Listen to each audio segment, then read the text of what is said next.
성경 말씀은 갈라디아서 5장 19절, 20절, 21절입니다.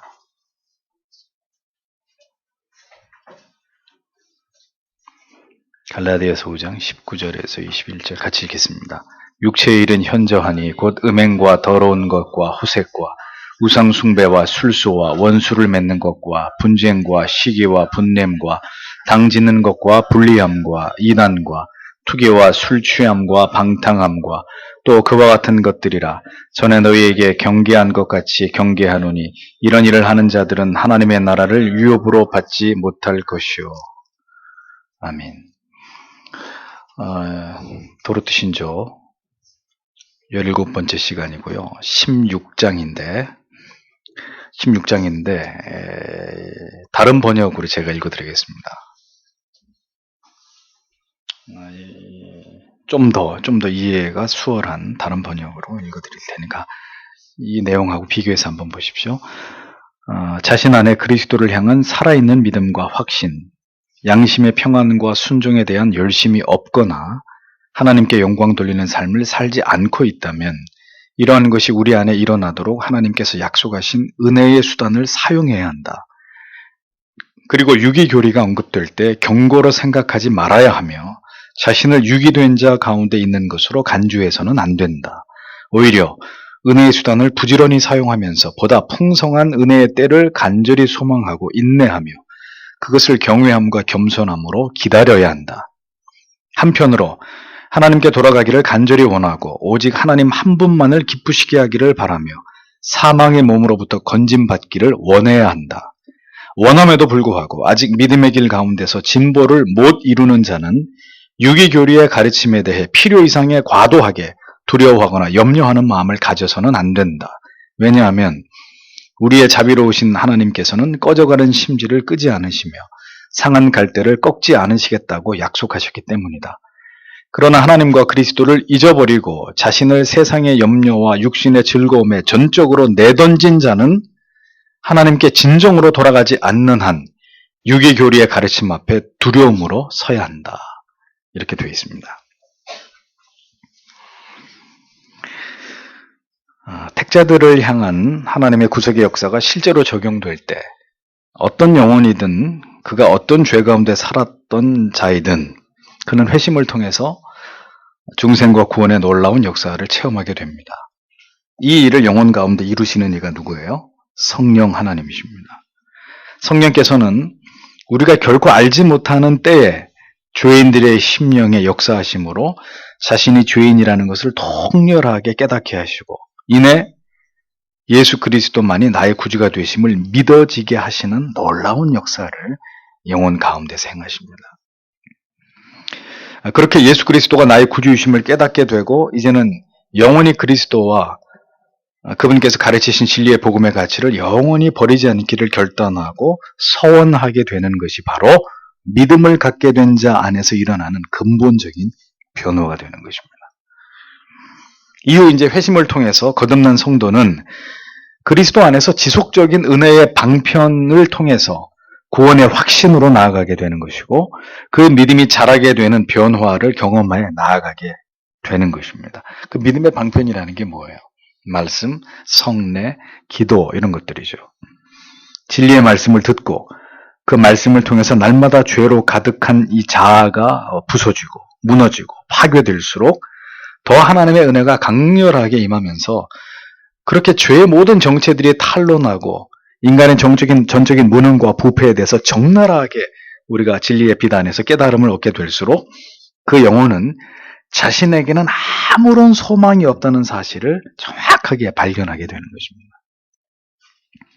이 과정에서 처음에는 자기 자신이 의에 대해서 전적으로 무능하고 타락했다는 것 때문에 굉장히 자기 자신에게 실망하게 되고 깊은 좌절을 맛보게 되는 일들이 일어납니다. 심지어 이렇게 자신이 발가벗겨지는 이런 말씀에 대해서 반감을 갖거나 분노를 느끼게 되는 이런 때도 지나가게 됩니다. 그러나 그가 진정으로 하나님의 부르신 택자라면 결국은 이 하나님의 진리의 말씀 앞에 이 하나님의 놀라운 은총 앞에서 백기를 들게 되어 있는 거예요.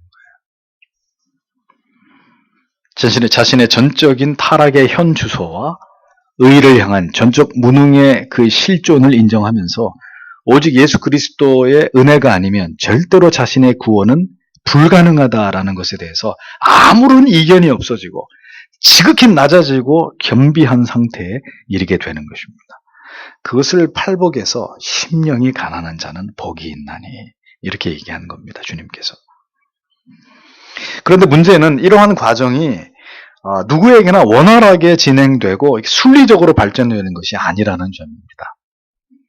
구속의 은혜, 십자가의 그 위대한 대속의 사랑에 대해서 지식적으로 이해하고 이에 대해서 감사하지만 여전히 감격적인 경험과 회심에 대한 어떤 극적이고 선명한 체험이 없어서 때때로 혼란과 이 자기의 정체성에 대한 의심에 사로잡히는 그런 사람들이 있을 수 있다는 거예요. 교회 안에서.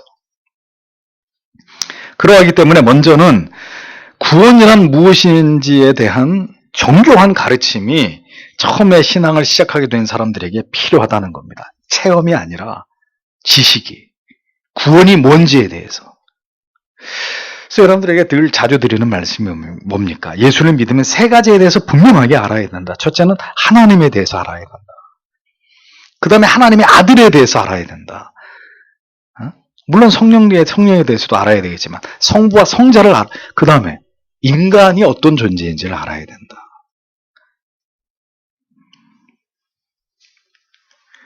자연적인 인간의 영혼과 육체는 어떤 상태에 머무르고 있는 것이며 그에게 유효적인 부르심의 은총이 임할 때 그의 심령에서 어떤 피할 수 없고 숨길 수 없는 격렬한 변화가 일어나는지를 올바르게 이해해야 됩니다. 그 결과로 그에게 가장 중요한 가치가 무엇으로 자리 잡게 되는 것인지를 선명하게 이해하게 되는 이 지적인 깨달음이 먼저 있어야 된다는 거예요. 그래서 그냥 덮어놓고 믿는 게 아니라 구원이란 무엇이냐, 그 구원에 이르기까지의 어떠한 진행 과정이 필요한 것이냐. 자만 안 돼. 어떤 진행 과정이 필요한 것이냐. 이런 것들을 하나하나 진리 안에서 깨달아가면서 지금 내가 그것을 향해 가고 있는지 그렇지 않은지를 확인해야 된단 말이에요. 그리고 유능한 영적인 지도자들은 그렇게 성도들이 이 구원의 여정을 잘 밟아가고 있는지를 확인하면서 그 바른 길로 바른 말씀을 통해서 계속 끌고 가야 되는 것이죠.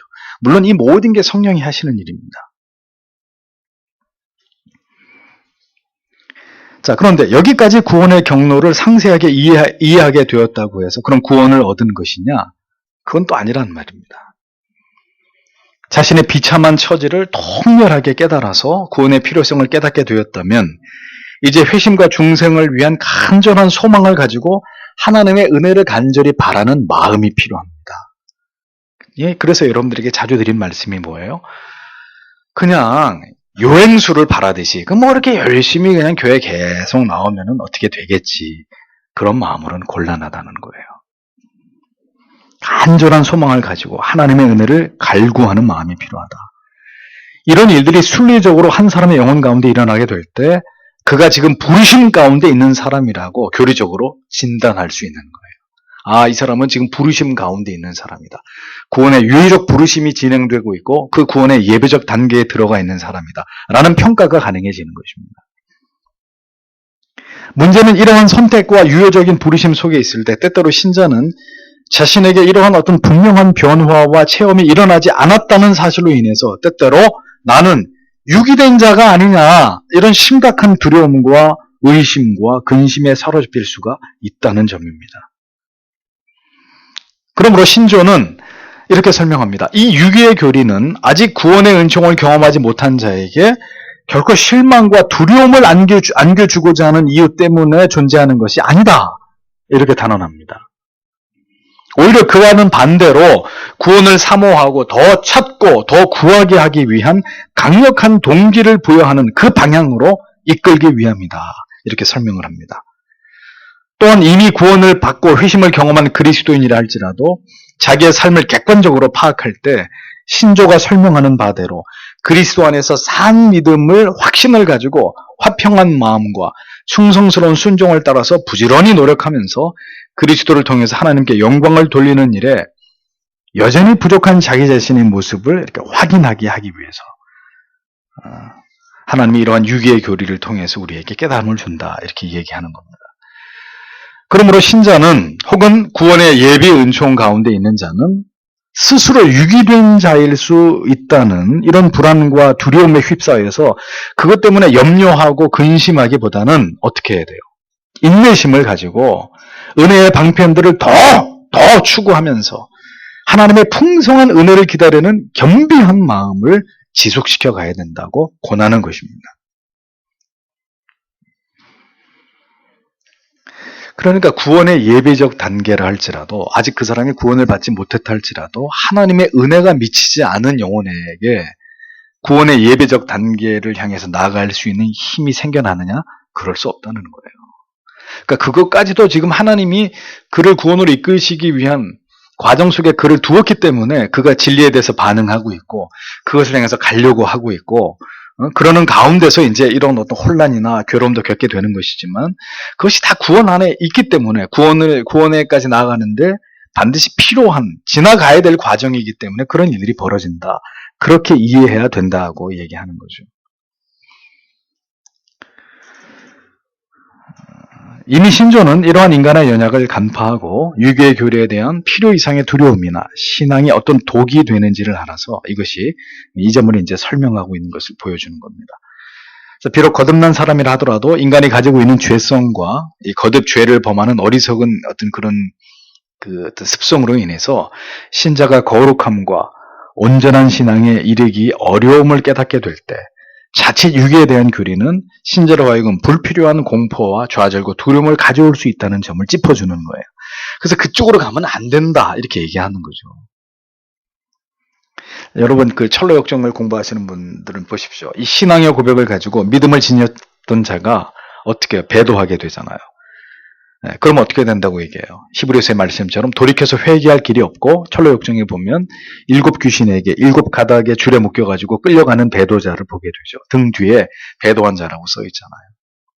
그래서 이 배도자를 얘기하고 난 바로 다음에 철로 역정이 뭘 다뤄요? 작은 믿음을 다루잖아요. 작은 믿음. 왜 그랬을까요? 배도와 작은 믿음은 같은 게 아니라는 거죠. 그냥 믿음이 작기 때문에 자꾸 흔들리는 거하고 배도, 이 복음의 도를 완전히 이렇게 버리는 거하고는 같은 차원이 아니다. 이걸 구별해서 설명하려고 철로 역정도 그러한 순서로 이것을 설명하고 있는 걸 보여주잖아요. 그러니까 회심과 중생을 경험해서 사망에서 벗어나서 하나님을 기쁘시게 하는 분명한 하나님의 자녀가 된 사람도 그가 소망하는 참된 거룩이나 온전한 믿음의 단계에 들어가는 일은 쉬운 일이 아니라고 얘기합니다. 그렇기 때문에 우리는 우리의 선택과 구원을 의심할 것이 아니라 그런 신앙의 좌절과 뼈아픈 죄책으로 인해서 괴로움 속에서 어떻게 더 십자가의 위대함을 그 구속의 은총의 존귀함을 바라보면서 오직 주의 은혜로 말미암아 오직 믿음으로 말미암아 구원에 이르게 된다는 이 복된 구원에 대한 소망을 바라보고 그 은혜를 찬양하는 그런 마음을 갖는 것이 마땅하다고 신조는 가르치고 있는 것입니다. 진지하게 하나님을 신앙하는 성도라면 반드시 자기 자신에 대한 깊은 좌절감과 마음을 찢는 죄책감으로 인해서 괴로움을 당하는 일이 빈번하다는 사실 잊어버리지 마세요. 오히려 그런 괴로움이 없는 사람이 뭔가 상당한 문제가 있는 사람입니다. 참된 신자는 끊임없이 말씀대로 살려고 하는데 또 한편 어처구니없이 주저앉는 자신 그 사이에서 끊임없이 자기 자신에 대해서 비참한 어떤 그런 죄책의 괴로움을 맛보게 되어 있는 거예요. 그게 정상이라는 거예요, 그게. 그러하기 때문에 더 진정한 회개에 매달리게 되는 것이고 그리스도로 말미암은 구속의 은총과 긍휼을 구하는 가난한 심령이 유지될 수밖에 없는 것이고 중요한 것은 이미 구원을 받은 성도이건 예비적 단계에 있는 성도이건 하나님께서 은혜를 베풀어 주실 때까지 은혜의 방편을 간절히 사모함으로 기다려야 된다는 거예요. 기다려야 된다는 거예요. 자꾸 자신을 판단하려고 하지 말고 불완전한 지식으로 자신을 자꾸 오류 속으로 몰아넣으려고 하지 말고 하나님의 은혜를 주실 때까지 잠잠히 기다림이 필요한 것입니다. 개혁주의, 청교도, 올바른 신앙에 대한 환상을 가진 사람들의 특징이 무엇인지 압니까? 어줍지 않은 지식을 가지고 항상 바르냐, 바르지 않느냐, 맞느냐, 틀리느냐. 여기에만 촉각을 곤두세웁니다. 자기 자신이 정작 그 영혼이 헐벗고 굶주리고 철저하게 무지하게 이를 데 없는 그런 가운데 있다는 사실은 생각하지 않고 정작 자기 영혼과 자기 구원의 문제에 대해서는 그다지 관심을 갖지 않고 관심을 갖더라도 뭐 아무런 해결책을 강구하지 못한 채로 그냥 방치하고 있고 늘 그 사람은 옳으냐 틀리냐 이 시비를 가리고 판단하고 비판하는 거기에만 열을 올리게 된다.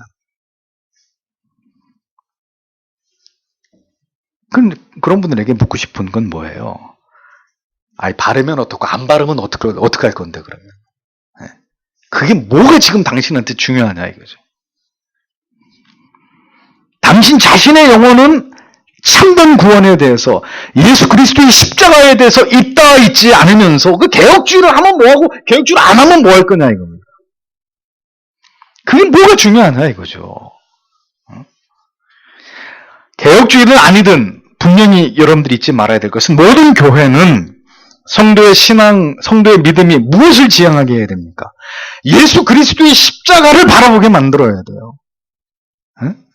모든 설교에서 언제나 중요한 것은 그리스도의 십자가. 그 장엄하게 그 십자가 위에서 울려 퍼지는 이 구원의 길, 구원의 은총. 그것이 강조되어야 될 뿐인 것입니다.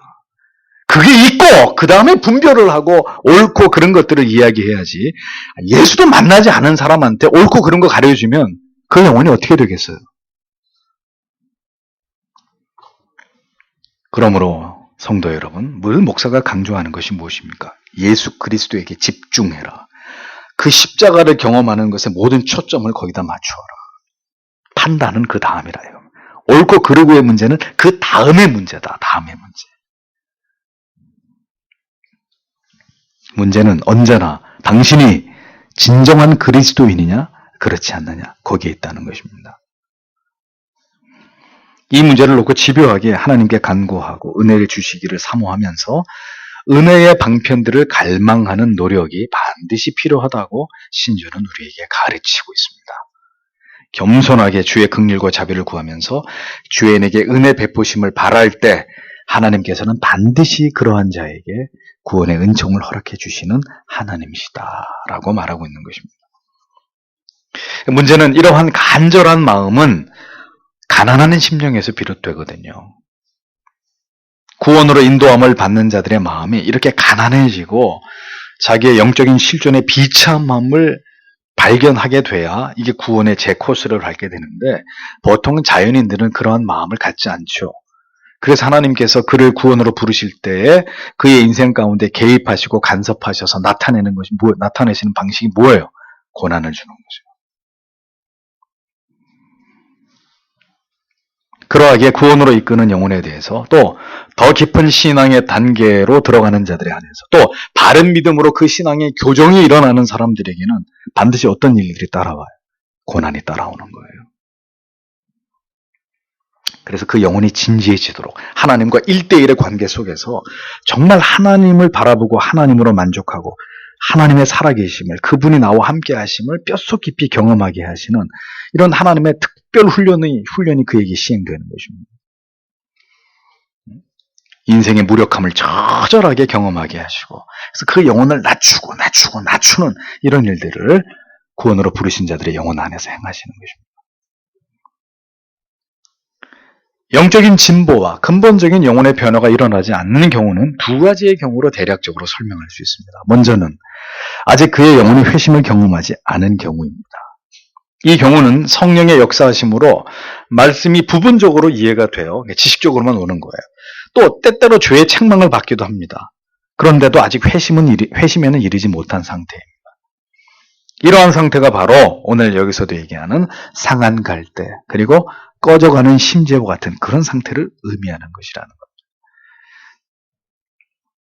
회심을 경험하지 않은 상태에서 자신이 죄를 짓지 않으려고 막 발버둥을 쳐보지만 그게 아무런 소용이 없다는 걸 깨닫게 되는 그런 일들이 바로 이 단계에 있는 사람들에게서 빈번하게 경험되는 것입니다. 이제 이게 복음을 통해서 그리스도의 그 구속의 은혜의 찬란함을 발견하게 되면 이제 이 문제가 이렇게 지나가는데 거기까지 가지 못한 사람은 계속 좌절하는 일들이 생겨요. 자, 이제 이런 단계에서 복음이 더 선명하게 깨달아지게 되고 그 은혜가 이제 내게 임하게 될 때까지 계속 오늘 강조하는 얘기가 기다려야 된다. 기다려야 된다. 그 진리 안에 머물면서 그 은혜 안에 머물면서 그 하나님의 주권적인 역사가 나에게 임하기까지를 기다려야 된다. 절대로 이 단계에서 신조가 우리에게 경계하는 게 뭡니까? 나를 버렸기 때문이다. 하나님이 나를 유기했기 때문에 난 지금 이런 상태에 있는 것이다. 라고 생각해서는 안 된다. 안 된다. 라는 거죠. 또 기다리다 못해서 어떻게 자포자기하게 될 대로 되라. 아이, 모르겠다. 이런 식으로 자기의 영혼의 문제를 또 소홀히 여기는 실수를 보면서도 안 된다는 겁니다. 그러니까 바로 이 단계에서 많은 사탄의 회유와 혼란이 야기되는 이런 미혹이 일어나는 거예요. 철로 역정에서도 그렇잖아요. 가고 있는데 자꾸 끌어당기고 돌아가자 그러고 이 길 아니라 그러고 회방이 나타나듯이 이 단계에서 사탄의 회유, 유혹, 자꾸 영적인 혼란을 만들어내는 이런 일들이 발생합니다. 그렇기 때문에 이 단계에 있는 사람들은 어떻게 해야 돼요? 아까도 강조한 대로 은혜의 방편을 사모해야 돼요. 기도해야 돼요. 자기 영혼을 놓고 또 자기를 위해서 이러한 지금의 자기의 영적인 상태를 위해서 기도해 줄 수 있는 든든한 기도의 지원군들을 얻어야 돼요. 그래서 부탁해야 돼요.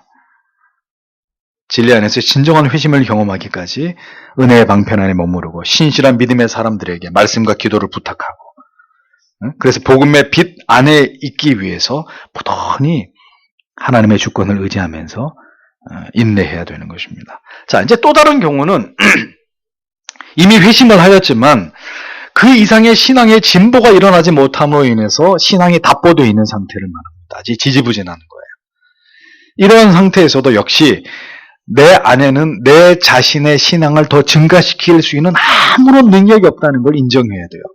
근데 그걸 인정 안 하고 어떻게 해요? 예수는 믿었고 이제 회심의 단계는 넘어갔는데 신앙이 이렇게 무료해지니까 어떻게 해요? 도약을 하려고 하는 거죠. 자기 스스로. 이게 이제 알미니안의 함정이죠. 미친 듯이 막 교회를 섬깁니다. 막 직분 줘가지고 또 막 정신없이 돌리죠. 그렇게 열심히 뭔가를 하고 있는 자기 자신을 바라보면서 업되는 거예요. 자기가 지금 굉장히 잘 믿고 있고 굉장히 보람되고 내가 진짜 뭔가 주를 위해서 큰 일을 하고 있는 것처럼 착각하기 시작하는 거죠. 이제 이 함정에 또 빠지는 곁길이 나오는 거예요. 아닙니다. 그거는 마약과 같아요. 그래서 막 열심히 뭔가를 주를 위해서 섬기고 있을 때는 자기가 대단해 보이는데 그 거품이 확 꺼져버리면 또 막 정신없이 밑으로 떨어져요. 약기운으로 사는 그런 상태가 돼버리는 거죠. 그것도 말짱 도루묵인 거예요. 아무것도 할 수 없어요. 그 단계에서도 아무것도 할 수 없어요. 다만 또다시 우리는 그 가난한 심령 속에서 하나님이 다시 내 믿음을 더 깊은 은혜의 세계로, 더 깊은 진리의 세계로 이끌어 주시기를 기도하면서 역시 마찬가지입니다. 은혜의 방편들을 더 굳게 붙들어야 한다. 그러니까 결국은 이 모든 주권이 누구에게 있다는 걸 보여주는 거예요. 칼빈주의는 하나님께 있다. 이걸 얘기하는 거고 알미니안주의는 사람에게 있다는 걸 얘기하는 것입니다. 똑같이 18세기에 부흥을 주도했던 조나단 에드워즈와 그 다음에 찰스 피니가 있잖아요. 이 사람의 차이가 뭐였어요? 찰스 피니 내가 열심을 내면 하나님이 은혜 주셔 부흥 일어나 그 주의고 조나단 에드워즈는 무슨 소리? 그것도 하나님이 우리에게 은혜 주시는 때에 우리가 은혜를 받고 부흥이 일어나고 하나님의 강력한 역사를 경험하는 것이다. 각기 다른 얘기를 했어요. 그 바탕에 뭐가 있었겠습니까? 여기는 펠라기우스주의가 있는 거고 여기는 칼빈주의가 있었던 것이죠. 그 차이예요. 사람들은 자꾸 자기 열심 속에서 답을 찾으려고 자기 만족에 빠지려고 자아 도취되려고 하고 신앙은 그런 게 아닙니다. 자기에게 최면을 거는 게 아니에요. 어떤 경우도 이 두 가지 상태에 이른 자들이 반드시 기억해야 될 것은 뭐예요? 은혜를 사모하시라는 거죠. 말씀을 듣는 자리를 사모해야 된다라는 겁니다. 왜? 그 모든 것이 하나님의 말씀을 통해 오니까 다시 이렇게 세우는 것도 말씀이고 회심하지 않은 자가 결국은 회심을 경험하게 되는 것도 하나님의 말씀의 어떤 비상한 그런 계획과 은혜 주심을 통해서이고 다 말씀을 통해서요. 말씀을 듣고 가슴이 뜨거워지니까 엎드리고 눈물을 뿌리고 기도하게 되는 것이고 그 기도하는 심령의 신비한 그리스도의 십자가와 결합하는 역사가 일어나는 것이고 죄를 통곡을 하면서 회개하는 역사가 일어나는 것이고 다 그게 말씀에서 비롯되는 것이라는 거죠.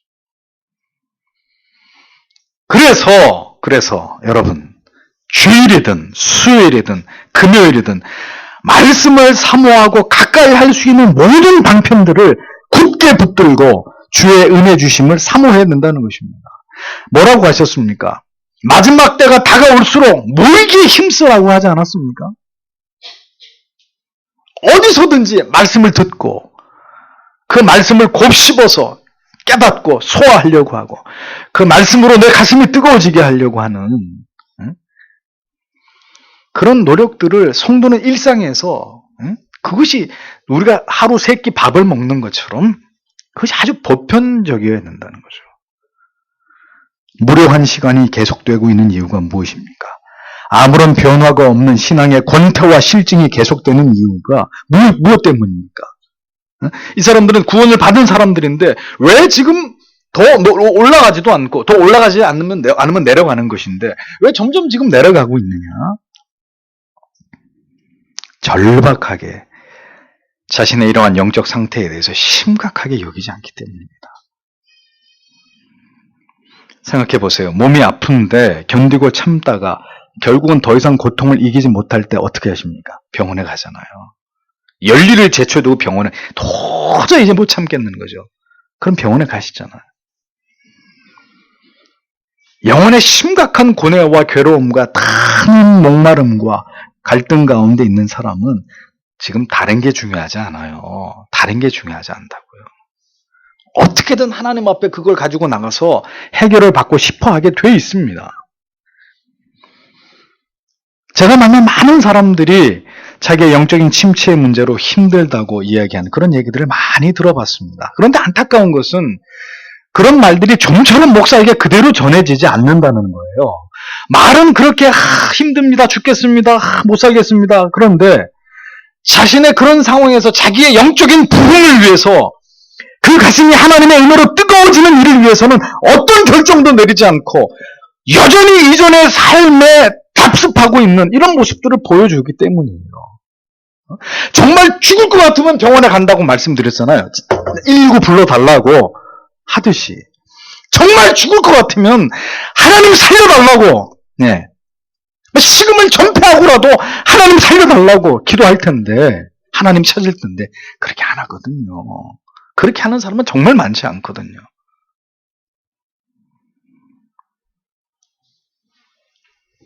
그가 말하는 자신의 영혼의 곤고한 상태가 그다지 마음에 와닿지 않는 이유가 바로 그 때문입니다. 힘들다고 하면서도 하나님을 찾지 않는 성도의 그 진실성에 목사가 의심이 되는데 하나님이 보실 때는 어떠시겠어요? 목사도 저번에 정말 힘들다고 하는데 정말 힘든 것인지 힘들다고 지금 엄살을 부리시는 건지 목사도 그것이 긴가민가한데 하나님이 여러분들을 판단하실 때 어떻겠냔 말이에요. 하나님은 우리에게 속는 분이 아니십니다. 대충 엄살 부려가지고 그래 내가 도와줄게 응답해 그러시는 분이 아닙니다. 여러분들의 믿음을 보이지 않는 한 하나님도 역사하시지 않는 분이에요. 내 자신도 감동할 만큼의 노력이 없는데 하나님의 마음을 움직이겠다고요? 터무니없는 말이죠. 그렇기 때문에 오늘의 신조의 설명은 마지막에 이 단서를 붙이는 것입니다.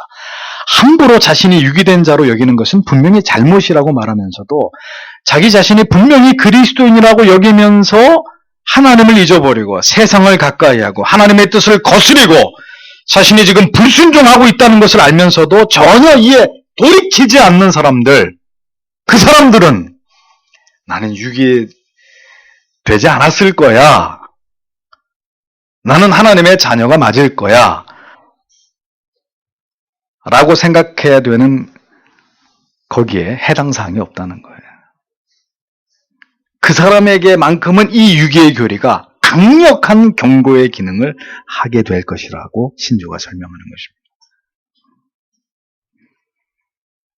세상의 염려 속에서 또한 자신의 행복과 성공과 더 나은 삶을 걱정하면서 그리스도인이라고 하면서도 세상의 모든 수단 방법 가리지 않고 세상과 다르지 않은 삶을 살아가는 자에게는 진정 이 유기의 교리가 그에게 해당될 수 있는 강력한 경고가 된다고 교리는 이야기하는 것입니다.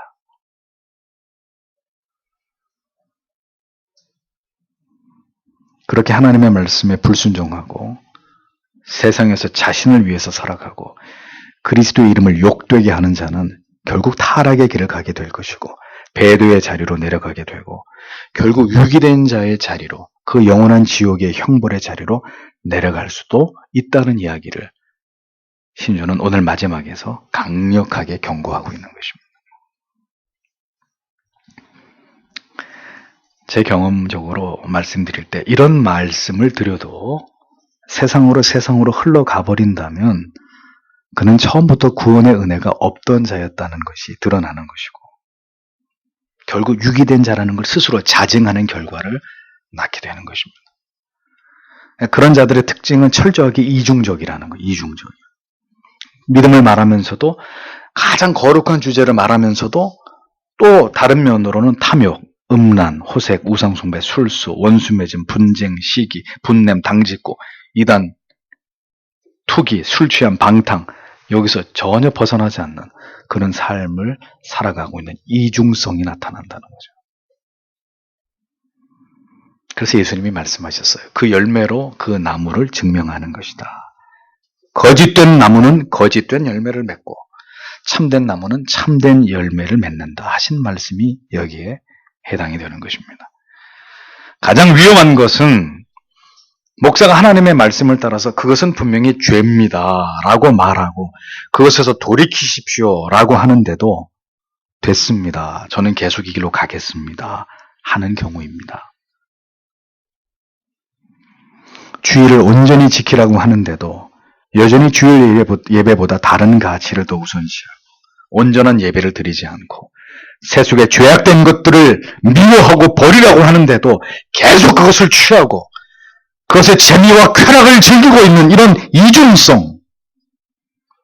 교회에서는 교인인 것 같은데 세상에 섞어놓으면 교인인지 세상 사람인지 카멜레온처럼 변장에 능한 사람. 진리를 우습게 여길수록 그는 하나님의 사람이 아닐 가능성이 높아지는 것입니다. 아예 진리를 몰라서 십자가를 경험하지 않아서 세상에서 배회하는 것과 분명한 십자가의 도를 듣고 무엇이 진리인지를 알면서도 계속해서 진리와 등을 지고 죄를 짓는 사람은 지금 우리가 공부하고 있는 이 유기의 교리를 진지하고 두렵게 생각해 보아야 할 사람입니다. 대한민국은 대장암 발병률 세계 1위라고 합니다.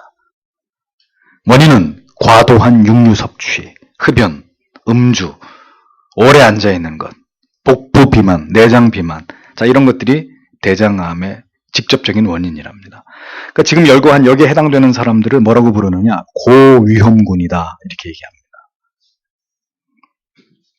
유기의 교리에 관련해서 고위험군에 속해 있는 사람들이 교회 안에도 있습니다. 그러나 유기의 교리에 대해서 지나친 두려움과 근심을 갖지 않아도 되는 사람 역시 교회 안에 존재하고 있습니다. 우리는 알 수 없습니다. 정확하게. 하나님만 아시는 거죠. 다만 믿음의 연수가 더해 갈수록 진리의 많은 깨달음들이 축적돼 갈수록 더 분명하게 드러난다는 것입니다. 결국 선택받은 자와 유기된 자, 배도의 자리로 내려갈 자들이 그렇게 결국은 자기 색깔을 어느 순간에는 드러내게 돼 있다. 오늘의 이 말씀을 잘 이해하시고 자신의 믿음과 자기의 위치에 대한 올바른 평가를 내리시는 여러분들이 되십시오.